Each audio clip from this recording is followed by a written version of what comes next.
Welcome to Undrafted Hockey Fan. I am Brad, and today we're talking about the Red Wings monster win over Toronto. Honestly, it was a ton of fun. It was a great game when I watched it yesterday. It is. You get a chance, honestly. Like I would go back and watch it. I'm not going to watch it again, but it is that good. It was that like it was just a great game against them. And the thing is Red Wings end up sweeping the Leafs for the whole season. So of the 4 games they play, so if you don't know already, in your division, you play 4 times against the teams in your division. And so Red Wings have played yesterday was the 4th time they played the Toronto Maple Leafs. So if you're looking at the sample size, you're like, oh my God, that's good because Leafs did so well last year. Red Wings missed the playoffs, of course. And the Red Wings are just doing a phenomenal job. Again, beating them in overtime. It is overtime, so you did concede a point to them and everything.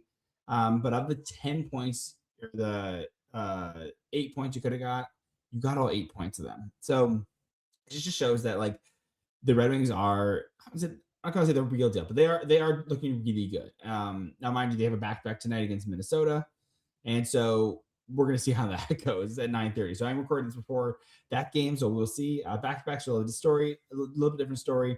Of course, you have Minnesota just doing a phenomenal. They had great trade in Quinn Hughes and everything. By the way, we're going to talk about some trade rumors as well with the Red Wings and some up and coming ones as well. But let's go over the game real quick. Just one of the things I wanted to go over. So we kind of doing a quick review of the game. Then we're kind of hitting some the big things that are going on with news of the Red Wings. And if you haven't already, hit like, subscribe. If you're on YouTube, you can see a mediocre face. If you're listening to the podcast, give a 5-star rating. It really helps small creators like me. So let's jump into it. So with the Red Wings again winning 2-1 in overtime versus the Maple Leafs. And so if you're on YouTube, you can actually see the goal. Let's go to the goal visualizer. So with the first goal, what ends up happening is I think the Red Wings are notorious for having slow starts. I just think that they're just not a quick starting team. It always takes them a second to catch up. We just saw that last time with the Senators scored like 2 goals in the first like 5 or 7 minutes or something, and it's a really big bummer because if you start on your back foot, like you have to play catch up, right? I always think of this is a funny analogy. So if you ever play Mario Party on Nintendo, I always think of shots as coins and goals as stars, right? You can get as many shots on net as possible, but if you don't have any goals, then you're not going to win, right? And so this is a goal scoring game, and so you want to get as many stars as you want because the stars doesn't matter how many coins you have. You have the most stars, you win. And so this is one where I'm like, hey, you guys need to get shots on net. And by the way, they did. They heck did. So they really did. If you're looking at it, actually in the first period, it started off slow with Detroit, but they did end up having 15 shots in the first period to 12 against Toronto. So they really started to pick up near the end. But let's talk about the Scott Lawton goal. That was one that we saw ASP behind the net, kind of just rips it around. Normal, dump out, trying to get out of the zone. Lawton ends up catching it and throws it past the front of the net, goes to the far corner. It's recollected by Steven Lorentz, and which is passed back to Cali Yardcroak right at the dot. And what you saw, the problem is you saw Comfer and Sherratt closing on Lorentz, which is fine. And then you have Yarncroak coming right across. So Yarncroak, and you have 2 guys, you have Finney and you have ASP. And to me, so this is going to be, in my opinion, well, you have Finney or ASP should have gotten Lawton in this case because Lawton's slowly creeping up to the slot, and so I mean because ASP was between Yarncroak and the net, it makes sense for him to draw in. The problem is Finney also, mind you, Finney's playing left wing. So if you're Finney playing left wing, you need to cover the guy on the left side.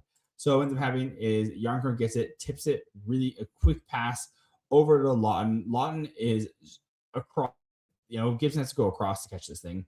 It doesn't, of course, and Lawton just buries it with a snapshot. Great little goal for the Leafs, but again, this is one that you're it's under the first 5 minutes. And you're like, that's a pretty like, it's hard because now you're coming back, right? You're having to crawl your way back, and so it's a bit frustrating. So the nice thing is that with the first period, the Red Wings didn't come out of it empty-handed. There was a phenomenal goal. So it starts off in the what's it called in the Red Wing zone. Larkin's kicked out. Kasper has to take the face off. Then you have who's going down is you have Kasper. You have 3-on-2. So you have Kasper, Raymond, and Larkin going on McCabe and Stetcher. You have Raymond carrying down, passes to Larkin on the half wall, or at the point. And then now you have a 2-on-1. It is Kasper and Raymond. And so they're going down. Raymond's taking it down onto the right side of the net. And you have Kasper across. But you have who's blocking it? Stetchers. So Raymond, you can either take a shot on net or he can pass over to Kasper. But, there's a good chance to get blocked because Wool's in the correct position and everything. But who's coming down and reads this so well is you have Edvinsson. Edvinsson's reading this so well. He's driving up the middle. And the thing is, the crazy thing is, if you're watching the goal visualizer, you're looking at the play, Edvinsson's completely disregarding the other forwards. It's basically, if it goes back the other way, it's Seider versus 3 guys, like a Matthews, a Domi, and McMahon. And so you have Edvinsson, who's coming up the center ice, going down to the slot. Raymond takes it all the way to the net, almost to the goal line, dumps it back to Edvinsson. Edvinsson just pots it right in for a snapshot. Phenomenal goal, his 6th of the season. And that's one thing you like to see about Edvinsson. He's a little slower on his decision making, but with stuff like that, he has that offensive touch. He wants to get pucks on net. He wants to be part of the play. We said a lot of times with him going up and trying to score goals. Like you see him trying to take the puck down into the zone. He wants to get pucks on net. He wants to be close. He wants to get down. You see him down the goal line before, right? And so it's something you don't see with Seider. Even though Seider is playing like PP1, he's very responsible. So like you don't see him carry it up too often. But Edvinsson is such a force, being 6'6" and everything. He can do this. And so you want it's cool to see him do that. Again, it's only his 2nd season too, right? So this is definitely not a slide for him in the case of being like a rookie season. He's playing very well. He's really helping make that top line just phenomenal. He's just making that top line top pair look really good. And he has 17 points in 48 games this season, a +6. And with his time on ice, he's playing a lot of times this year, 22 and a half minutes. So he's really starting to soak up, again, a huge amount of time. One caveat is that he's getting a ton of penalty minutes. He's probably in the next 10 games, less than 10 games, he's going to have as many penalty minutes as he has. And there's still like 20 games left in the season. So he's getting a lot of penalties, but that is one thing you want to see with Edvinsson. Edvinsson is going to be a huge factor when it comes to the playoffs because he plays a tough game. Like the thing is, if you're going to play a tougher game, you're going to rough and rumble. You're going to draw more penalties. Or you're going to get more penalties because you're an aggressor. But we like to see Edvinsson kind of stick up for the team. And again, you don't want to lose Larkin. You don't want to lose Seider because they're hugely influential when it comes to offensive or penalty kills. But Edvinsson does bring that grit and grind. Like he's huge as well. He wants to grab people and kind of shake them up. We've seen that with Brady Tkachuk. We've seen that he just grabs guys and just shakes them. It's the best. So that again, great play. So the Red Wings do end the first period with again tied up 1-1. The other one we saw, I forget what part of the game it was, but you did see a penalty shot this time. So Patrick Kane got burned. He did. He got burned on a breakaway. You have Scott Lawton going down, and Edvinsson ends up catching up with them and does hit his stick. The thing is the ref saw it, thinks he knocks his hand, did not knock his hand, and rewards Lawton a penalty shot. Which either way, it should not have been a penalty, let alone a penalty shot. Lawton goes down, tries to deke on Gibson, and on one of the last dekes, he lifts his stick up too high and misses the puck and runs out of real estate. So Gibson makes a stop. Game stays 1-1 through the second period. Toronto owned that period better. I mean, they just did a better job. They had 14 shots as opposed to Detroit 7. So again, they won that second period. Red Wings took him out of it unscathed. Gibson being phenomenal. Again, had a great game. Third period comes around, and Red Wings really started to push the gas on Toronto. Only 5 shots. Red Wings had 13. So you have Red Wings walking out with 35 shots at the end of the third period. And then Toronto, they had 29. 29? 31. They had 31 shots. So it's 31-35. So shots were close. But again, Red Wings dominated the first period. Again, slow start when it came to shots. I was saying dominant. They played better the first period, lost the second period, and then dominated the third period. And so, and that's even with them, kind of the last couple minutes taking it overtime, which I don't like that. Like you don't, as I always say, you don't you play to win, you don't play to not lose.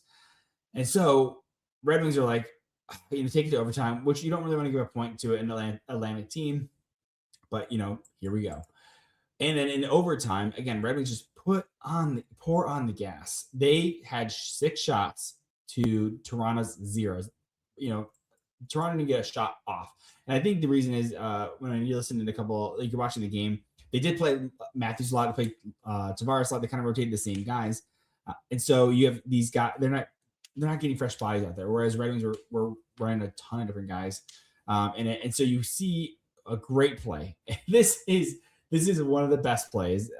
This is going to be a highlight reel.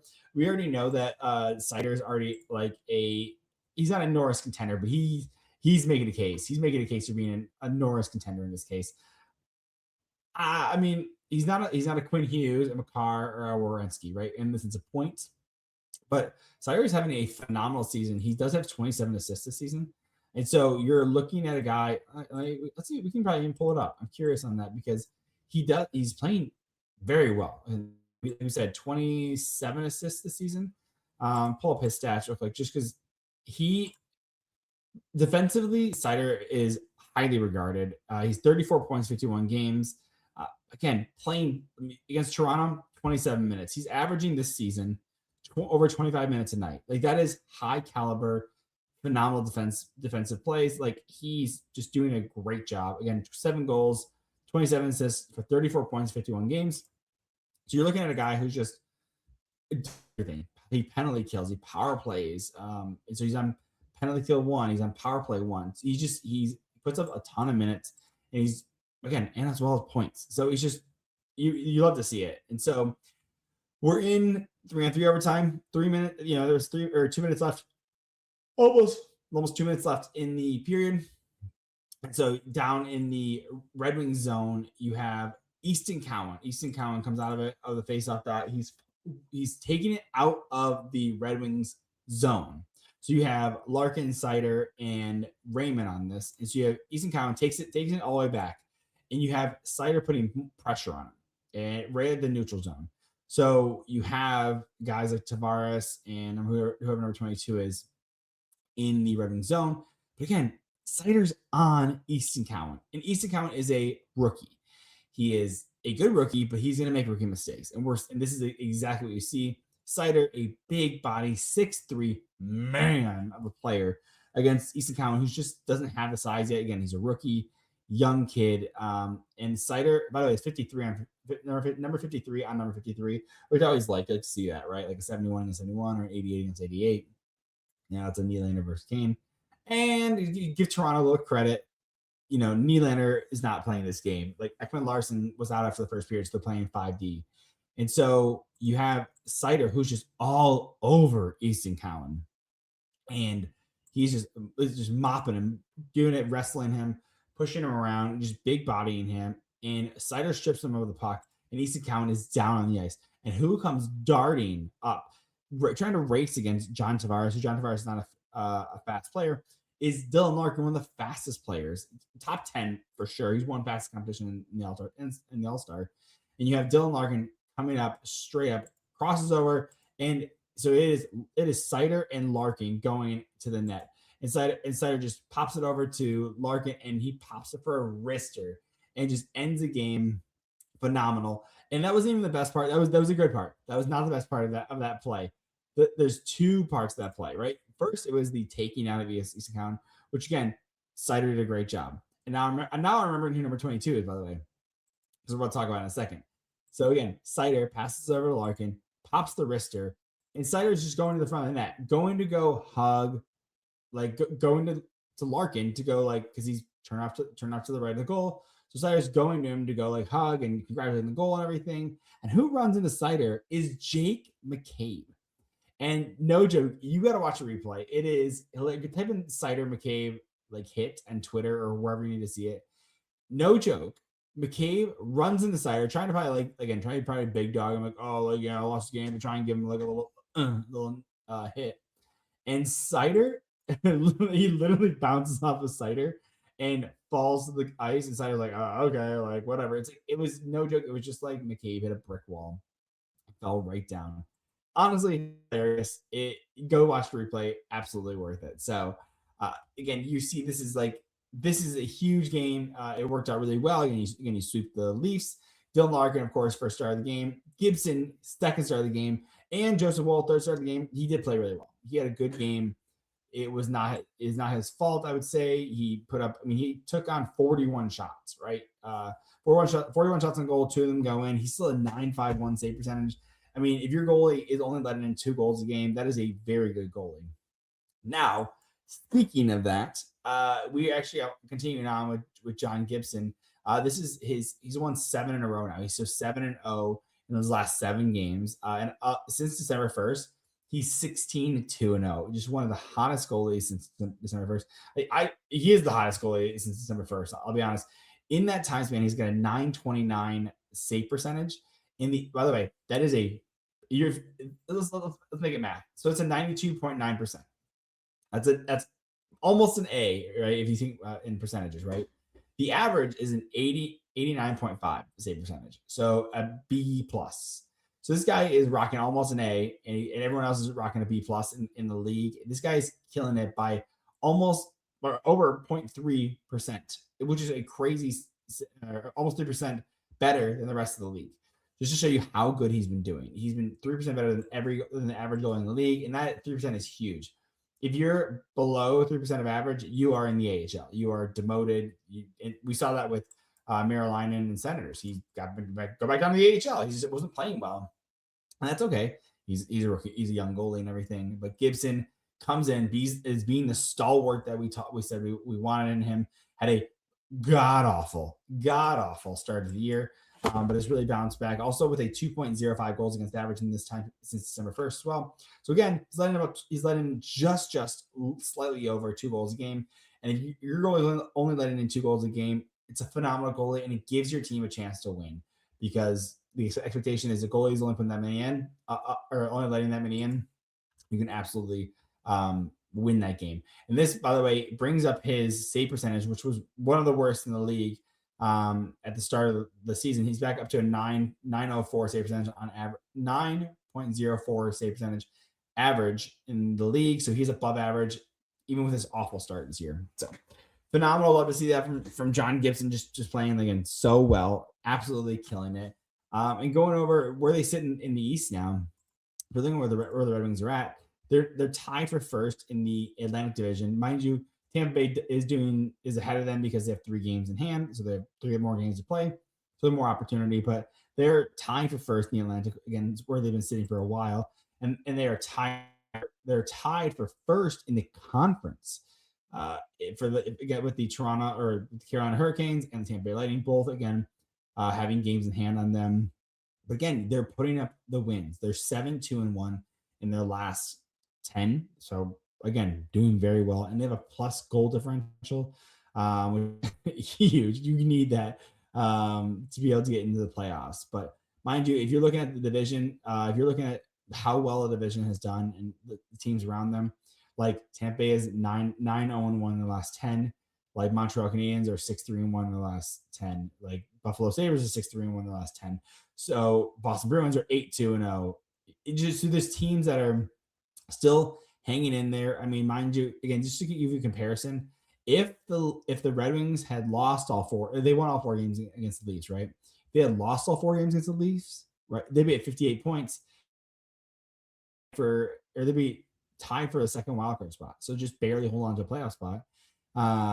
So just show you that like this can change so quickly, and why it's so important to actually no, they'd be tied for correct.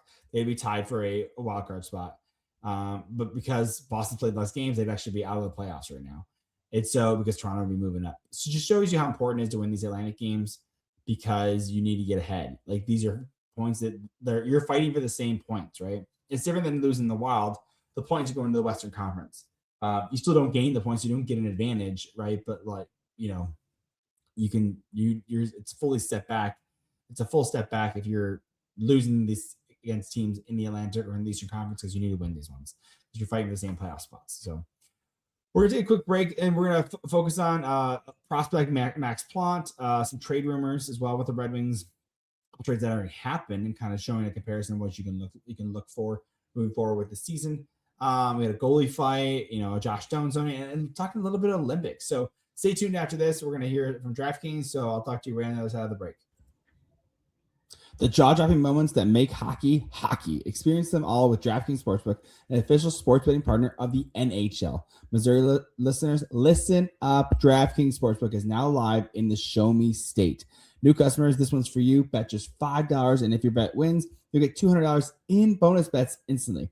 Download the DraftKings Sportsbook app and use the code THPN. That's code THPN to turn $5 into $200 in bonus bets if your bet wins. In partnership with DraftKings, the crown is yours. Gambling problem? Call 1-800-GAMBLER. New York, call 877-8-HOPE-NY or text HOPE-NY. In Connecticut, help is available for problem gambling. Call 888-789-7777 or visit ccpg.org. Please play responsibly on behalf of Boot Hill Casino and Resort. Pass or per wager tax.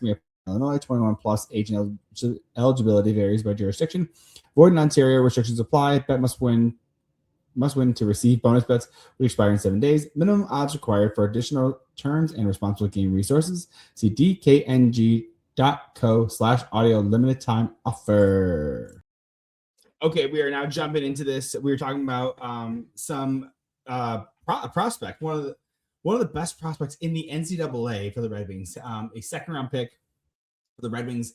I believe it was 2024. It was drafted. Yeah, 2024, 42nd overall in the second round by Detroit. You have Max Plant. He plays for Minnesota Duluth, and as a sophomore in the NCAA, he is leading the. Well, let's. Why am I bearing the lead?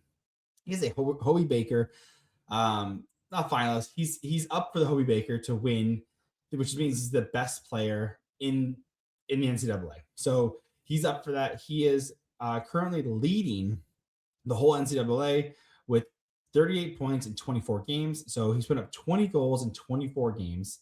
Again, he's over a point and a half a game in college against everyone. So he is leading all skaters in this league, and so he is up there with to win the best player in the league.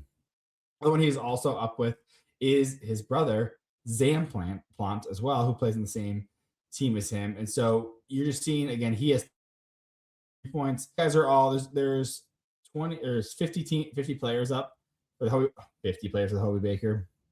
But you're looking at who has like the best odds or who's looking really good. You have Max Plant or Zam Plant, just playing so well. He's just doing so well. And so again, if he can do this, you're seeing guys like Jack Eichel win this award.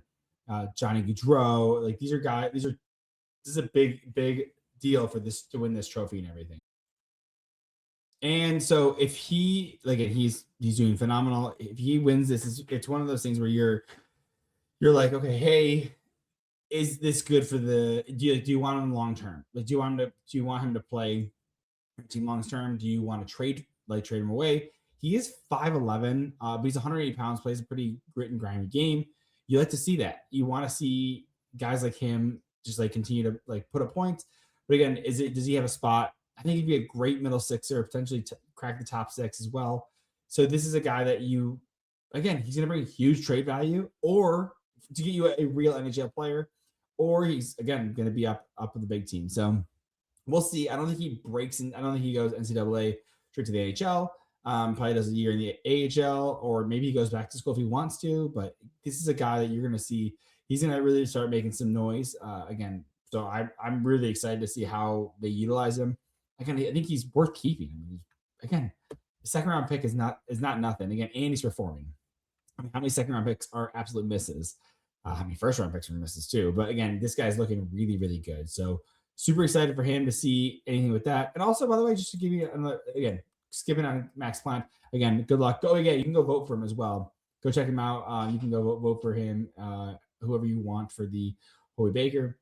So go vote for him online. Another one I just want to just give a little bit of like kudos to is Casper, who's had 3 points in last three games. will absolutely need it. I think it was like it taken so long. It was having such a rough year, an absolute rough year. The last time he had gotten a point prior to these 3 games was January 1st. Before that was December 20th. Like he was just like there's going so many games without points. I think his first point was, oh my goodness, his oh no, he's not been doing well this year. He's had the one of the worst sophomore slumps we've seen. He's got 9 last year, by the way. We just go with last year's season. He had 37 points in 77 games. So it was half point per game, and he had a slow start. The second half of the season looked a lot better.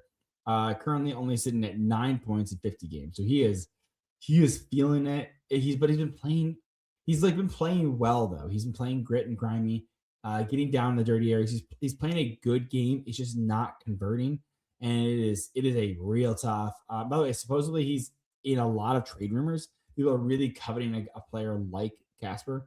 So I'm curious. Again, you want to see him bounce back, and I'm really curious and see what his contract's going to look like coming up here. He's an 8th overall. He's in a new contract July 1st. So we'll see. I'm curious. They're probably end up bridging him just because, again, it's just such a down year. But we'll see how they end up utilizing him. And now let's talk about some trades. So one of the trade rumors that we talk about is there's a couple trades that happened. Let's be honest. So there's Anderson trade that happened. And I want to cover this because these are start giving you some benchmarks of what they're looking at when it comes to what either the Red Wings can get or they want, what's comparable, what I would like to see. And so one of the ones that was going around for the Red Wings potentially acquiring was Rasmus Anderson. And I wholeheartedly disagree with this. I think he is a good enough defenseman, totally okay. But he's 29 years old, right-handed defenseman. And I'm like, you already have Seider, you have ASP. You don't need a 29-year-old right-handed defenseman. You need a left-handed defenseman, for sure. But for the price that was talked about being a first-round pick in Danielson for the Red Wings, I was like, this is too high of a price. They already don't have great center depth right now, right? Kopp's playing really well with Kane and DeBrincat, but that doesn't mean it's going to last. And Comfort isn't looking like he's fine, right? Fourth line C is like Rasmussen. It's just not a great setup up right now, at least in a Stanley Cup or long-term playoff contender, right? And so you lose Danielson, who could pan out as like a second line, potentially first line center. He has the ceiling of like Dylan Larkin, basically. And if you had 2 Dylan Larkins, like great, awesome. But again, you can't trade this guy for a guy who's going to be good. Like Rasmus Anderson's going to turn 30 in October, so he's going to go for the next like 2, 3, 4 years. And Red Wings are like just going to be starting their Stanley Cup window around that time, and you're not going to be able to maintain it in that case. So, but he does get traded, so that's okay. So we end up missing dodging a bullet there. And to me, I thought there's a debate on what the price was. And when you're looking at it in comparison to, he was going to go to Boston or he was going to go to Vegas. It was the big ones they were talking about. I guess Boston had a better package, but they couldn't guarantee an extension, and they couldn't come to an extension. And Boston wasn't going to do without an extension. So was Eiserman. Wasn't going to do without an extension, similar to Quinn Hughes, which I think is kind of crap. But whatever. Especially talking about left-handed defenseman that you want. And so Calgary ends up acquiring Zach Whitecloud. He has this year and next year. He's a good defenseman, man. He's 29 years old. I think they want to keep him, but I think they should trade him just because he's got value and everything. He's a great defensive defenseman. They get a prospect in Abram Weeb, who was a former 7th-round pick in 2022 at the University of Nodak. Right, he's 14 points in 24 games as a left shot defenseman. Cool prospect. Maybe you sign, maybe you don't. Maybe it's just a contract. It's not even a contract. It's just his NHL rights. So they also get a top 10 2027 first round pick, top 10 protected. If it's if it is top 10, then it moves to 2028. And then if Vegas won the cup into anyways, it's top 10 basically. And a 2028 second round pick, which upgrades to a first if Vegas wins the Stanley Cup. So again, Vegas wins the Stanley Cup, they're like, yeah, take the first. Like, no big deal. Like, just have it. Like, they don't care. Because again, they're willing to sell. By the way, if you talk about their first round picks, they've traded every first round pick besides like 2, I think, and which is crazy. It's just Trevor Conley. I think Calgary will now officially own we're looking at they could own their 2026 first round pick, 2027, and 2028 because they got picks from the Noah Hanifin trade, right? So they have a 2026. Yeah. So in the 2026 right now they have from the Noah Hanifin trade, Vegas's. So they have their own and Vegas's. Then next year they have their own pick and the 2027 first round pick from the Rasmus Anderson deal. And then if Vegas wins, then that 2028 second round pick becomes the first round pick. So they could literally have Vegas's next 3 first round draft picks. And again, Vegas, if you win the cup, Vegas doesn't care. It doesn't matter. That's why, you saw Florida sell a farm. You see, Vegas sell a farm. You saw the huge trades that Colorado Avalanche did last year. They trade out like those huge assets for Brock Nelson, and they extended him, right? They moved out assets and Mika Rantanen. Debatable on if it was a good move or not. But Martin Necas is playing phenomenally, right? So this just shows you like you go all in, and I'm glad because this is Vegas's. I mean, Vegas's first round picks are definitely a lot lower than Red Wings. Red Wings are gonna be like 16 to 24 probably, right? Like they're probably not gonna make it out of the first round. But again, Red Wings picks are a lot more valuable, but I'm not willing to pay this price. So I'm okay with that one not working out. Another trade that supposedly Red Wings were in was the Kiefer Sherwood trade. He plays center. He's the hit leader in the NHL right now. He also has 17 goals in 44 games, so he's on pace for 30 goals this season. And he's at over half point a game. He's having a career year, an absolute career year. I'm pretty sure last year he also had a career year, if I remember correctly. Yeah, last year had 40 points, 78 games. He's on track to beat that just barely. And last year he had his career high 19 goals, and he's already at 17 in 44 games. So he's definitely going to beat his career high in goals. And the price going on there was a first round pick. Again, I don't think Red Wings. So going back, I don't think Red Wings are in a position to trade first round picks for guys who don't are not an immediate help, but like a long term help. Similar to Rasmus Anderson, who is 29 going on 30. Kiefer Sherwood's already 30. So again, you're looking at a guy that is going to be good for the next 2-3 years, and he's getting banged up, right? Like he's probably going to want a 5-year contract for $5 million a year. Is that the smartest thing for doing something like that? Probably not, right? And looking at on the Sharks side, though, Sharks, they traded away 2 first-round picks, or 2 second-round picks, and Cole Clayton, an AHL player. No big deal there. That helps Vancouver's AHL team. Maybe he comes up as a replacement. But to me, is that haven't traded first-round pick. They traded away 2 seconds, their own seconds, by the way, as well. I think this is just the Sharks. I mean, they're in a wild card spot. They're fighting for a wild card spot all year. Or, well, not all year at the start of the year, but they've been fighting for a wild card spot. This is just to reward the players. Like, hey, Celebrini, you're doing a phenomenal job. Which, by the way, MVP candidate, Macklin Celebrini, absolutely could see it. So, 2 second-round picks. There's still a good value there. And if the Sharks are being bad again, it could be a 32nd overall pick. It's not going to be. It's probably going to be the 45s. And Sharks are only going to continue to get better. But you can see like this is a good amount of picks. It's a good trade. I think it's a little bit overpayment, but it's not a bad thing, right? It's still not. It's not a bad trade because the Sharks. And again, he helps the guys. He's probably good for the culture. He's probably exciting. You're bringing in a guy that's like, hey, like you can be the veteran leadership as well because the team's so young. I mean, you have Dickinson, you have Celebrini, you have Will Smith, you have Eklund. I mean, like there's some. I mean, Luca Caglione, right? You have Madhu, but I forget. He's the Devils' former draft pick that was in the Timo Meier trade. Like you have a lot of great guys. Michael Misa as well. So he's a good veteran leadership, showing them toughness, good tenacity and everything, and clearly doing really well. And again, you're rewarding these guys. Again, San Jose Sharks don't need any more second-round picks because they have such good players in the first round. Oh, yeah. Ashcroft as well. Great pick, too.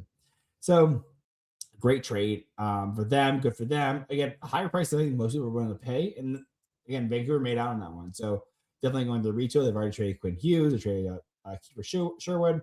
There's talks about people calling on Hirone, people calling on like Clayton Keller. I mean, and speaking of another player that is talked about is Elias Pettersson, who is, I mean, he is not the same player that he used to be, but he is a former 100-point player. Like he put up 100 points in one season, and that is still. I mean, he's not lived up to that contract. He's, making over $11 million, $11.6 million to be exact. He has a full no move clause as well, and so you're looking at him. You're like, well, you're looking at Vancouver. You're like, okay, who are you going to sell? And in the Red Wings case, like, who do you want? Like Connor Garland is a great grind out guy. He just signed a long contract next year though, so you're like, you trade him now.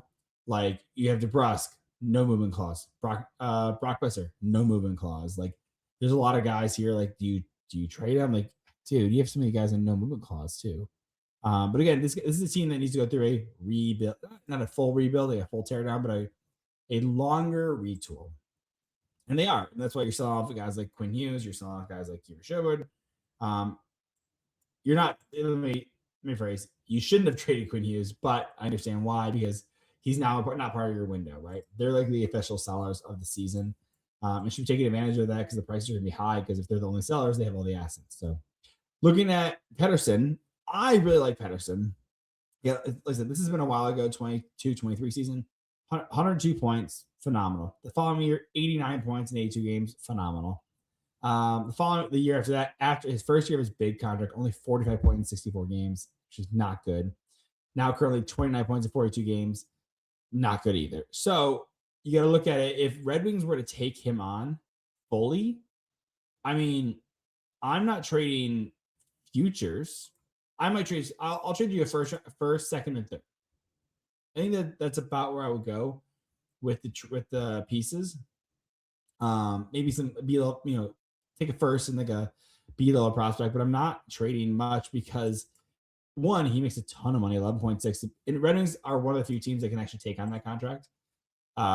Most teams can't. If you're looking at current cap space right now of teams, let's go here. Who could take on just straight up 11 and not be hurt? Because you bait or 11.6. LA, that could be a good option for them. Utah, Philadelphia, Nashville, Carolina, Calgary. I mean, like there's team. No, there's not even projected cap space. No, there's not. It's basically Detroit and Chicago. They can just take on his contract fully. Maybe Pittsburgh if you move out like one league min guy. But to me, I like Pettersson. One, center. A little more defensively responsible, which is good. And a bad team, so the production's probably down a little bit. But like, would you be mad at Elias Pettersson second line center? Like, I'm not mad at that. He's 27 years old. He's in a good he's in a good spot, right? He's like in a good where he's young enough, right? He's in that kind of like a little younger than Larkin, a little bit older than Seider and Raymond, so he'll be around for a while. I mean, he's signed till he'll be 33 when the contract's up. Like, he's got plenty of time. And the thing is he does have a full no movement clause, so he has to accept a trade to be able to and waive his no movement clause to be able to go.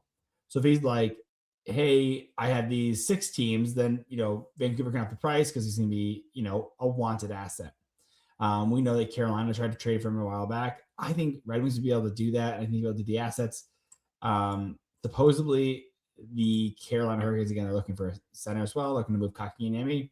They move Kotkaniemi, get back Elias Pettersson, maybe give him back Nichushkin as well, maybe a second round pick. Like that would be great asset movement because Carolina's trying to go for it. So, but I think this would be a great trade. Again, I'm willing to trade a first round pick and a couple B-level prospects that are about to break in the NHL, which is what the Vancouver Canucks want. They want either established NHL guys like on the cusp, like newer guys, which is why they got like a Z Bouillon and everything. And of course, he's gonna be a star. And so they were looking for guys that are about to pop and be in the NHL. So maybe this is a Max Pont trade, right? This could be part of it or anything. So I like Pettersson a lot. I think he's having a hard time in Vancouver. Just needs to change of scenery. I think you can get him back and get him to almost a point per game. Which again, is that enough for $11.6 million player? Probably not. But there's not a ton of guys out there when it comes to center depth. So you look at who's available and you take what's available. So I would go with Pettersson in this case. Another one that's talked about is Panarin. And Panarin is just, again, a monster. So like, you're not like you absolutely, again, would I take him? Sure. Yeah, absolutely. I mean, I had to think about it for a second. Wow. No, I would absolutely take Panarin. He is currently $11.6 million. Similarly, left side winger, shoots right. Ramsina left side winger or left winger. Over a point per game, 56 points. Like absolute stud, absolute star. He does have a no movement clause as well. So you're like, he has to decide where he wants to go. And the biggest issue is, would you want an over point per game player?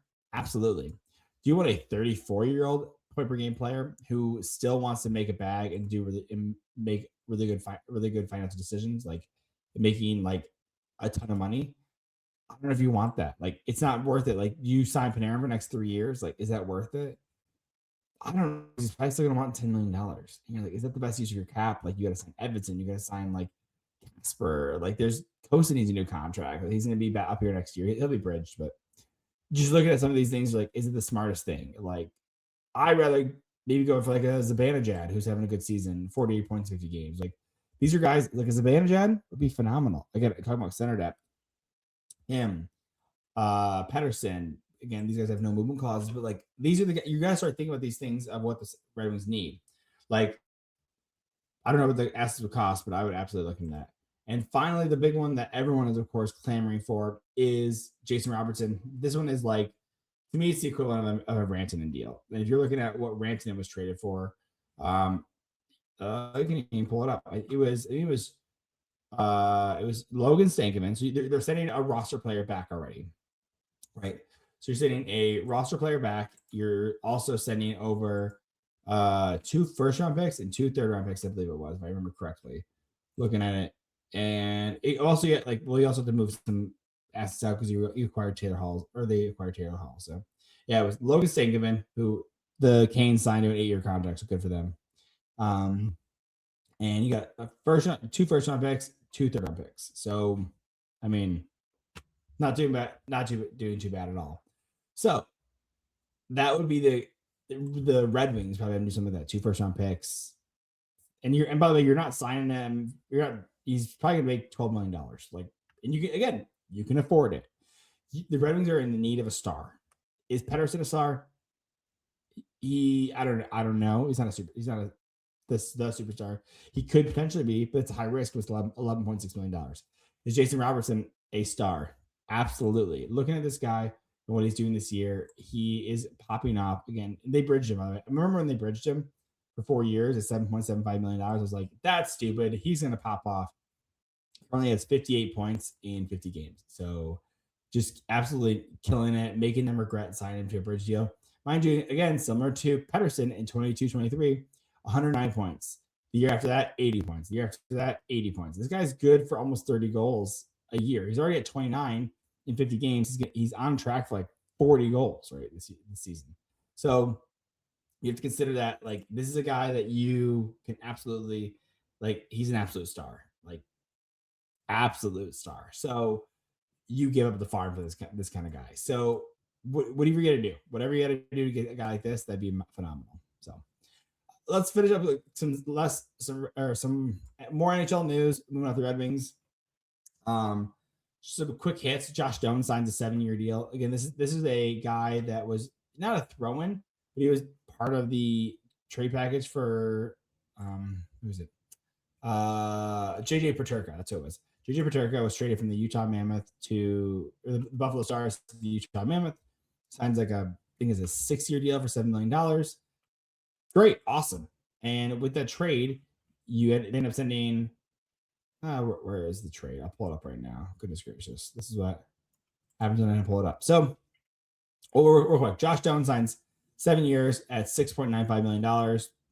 Great trade, phenomenal trade. JJ Peterka ends up signing it was 7.7. Let me see. It was $7.7 million a year for 5 years. Takes him until he's 28, so he gets to make another bag. Good for him. And he's doing well. He's not doing well. He's doing 33 points in 50 games. So he's underperforming right there, which is his game. It's the Utah Mammoth. So I don't really know what to make of them yet. They're still kind of in the mushy middle, unfortunately. 33 points in 50 games. Then you look at what Josh Stone is doing, who's the same age as well. And they get Michael Kesselring as well. He's 35 points in 49 games. Plus, you get Kesselring. Plus, you sign Josh Stone to a longer term contract for cheaper than JJ Peterka. So you're like, it really feels like they're winning this trade because they basically did a swap. Plus, they got Kesselring, a right handed defenseman, who has been out, mind you. So he's been out for a while, but he's still an asset. He's in the last year of his contract. They're probably going to retaining him. He didn't have any points in 17 games, but again, right-handed defenseman, 6'4", more of a defensive responsible game. So I'm sure he'll end up signing a 1-year contract just to kind of re-get his game back so he can make a little more money, probably like a 1-year, $2 million contract. So this is a great deal. Josh Jones signed until he's 30, so he gets another contract after that after performing really well. So we also had a goalie fight between Nedeljkovic on the San Jose Sharks versus Bobrovsky on the Florida Panthers. Great. Again, we need more goalie goals. The last goalie goal was 6 years ago versus Cam Talbot when he played on the Calgary Flames. And Mike Smith, who played in the Edmonton Oilers, was the Battle of Alberta. So we need more hockey or more goalie fights. We did have one. I think it was Jordan Binnington, and I think it was Ottinger or something like that. It was Fleury and Binnington. I think it was. We did not get that one, which is a bummer. Like we want to see more goalie fights, and any ref that tries to stop it should go to jail. Just go to jail. Straight up go to jail. So I love to see that. It was good. It looks like two toddlers trying to fight with snow puffer jackets on. But it was a good tilt. Was it a good tilt? Debatable. Was it cool to see a goalie fight? Absolutely. So like you'll take them in whatever when we start getting spoiled with goalie fights, then we can start complaining about how good the fight was. But until then, I'm taking every goalie fight. It's good. Every goalie fight. It was a great fight. Absolutely. So moving on. Lastly, controversial one was Seth Jones is too injured to go to the Olympics, and he was taken off Team USA. And so you're like, okay, must have taken a really good defenseman. Who are they going to take? Lane Hudson, right? No, they end up taking Jackson Lacombe, the Anaheim Ducks. And that is a huge stinker because people are very upset with this. If you're looking at who's doing really well, I mean, clearly Lane Hudson is doing very well on the team. If we look at his stats currently, Lane Hudson is second on his team, 52 points in 50 games, playing 23 and a half minutes. I mean, he's leading the team in assists. He's just behind Nick Suzuki in points. Nick Suzuki has 55. Lane Hudson has 52. And so, phenomenal player. Arguable whether he's defensively responsible. I don't even know how many shorthanded minutes he's playing. I'm curious. I wonder if it'll show it or not because like is he playing penalty kill? I don't. Whoop. Is he playing penalty kill? Yeah, I'm not sure. My apologies. So I don't know what's gonna happen, but I think Lacombe is a great player. I think he's underrated. If you're looking at who is like a good player, Lacombe is absolutely good. A little more defensively responsible. You don't need the Lane Hudson type on the USA. Like you have like Quinn Hughes. Like you have like great offensive defensemen. You don't need a Lane Hudson. You need a more defensive responsible.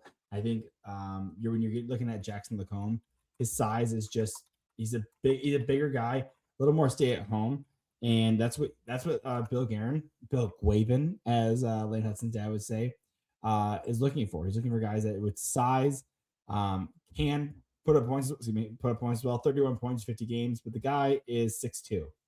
Lane Hudson is not 6'2". He's like 5'10". Actually, let's look up because I think that's probably the sticking point. Let's see, heights. This would be very funny. He's 5'9". So a 5'9" guy versus 6'2". You want the guys that are bigger, a little more defensively responsible. Again, you don't need the offense. However, I would say I can't believe you guys didn't take Jason Robertson and Alex DeBrincat, but that's another story. So that we'll see what happens there. It's also looking like Brodin might end up missing it. We're going back to Red Wings real quick. It looks like Brodin for Team Sweden might be missing. He's a defenseman for the Minnesota Wild. Might be missing the Olympics as well with injury. So I'm curious if they bring on either Oliver Larkin, who just went out last game against the Toronto Maple Leafs in the first period. He might be out for a couple weeks. I think you're getting Edmonton. I think Simon Edmonton is going to make the team. Mind you, if he passes protocol and everything, I could see Simon Edmonton getting that opportunity to play for the Olympics. So we will see. I'm really excited. So who do you want to see on either Team USA to make the replacements? Who do you want to see on Team Sweden? We're probably going to wait until a little closer to finalize the rosters and everything, but I'm really curious. I think it's going to be a great time. So thanks for sticking around. It's a longer podcast. I had a great time. I miss doing podcasts, man. This is a good time. Having a kid is so fun. He's very adorable. But definitely it feels like you can fit less podcasts in. But I'm excited, man. So maybe if you hit me up if you have any questions on Twitter, Undrafted Hockey Fan on Twitter. In the YouTube comments, let me know. Again, 5 stars, like, subscribe, all that good stuff. Hit the bell button, and I'll catch you in the next one, guys. Love you. See ya.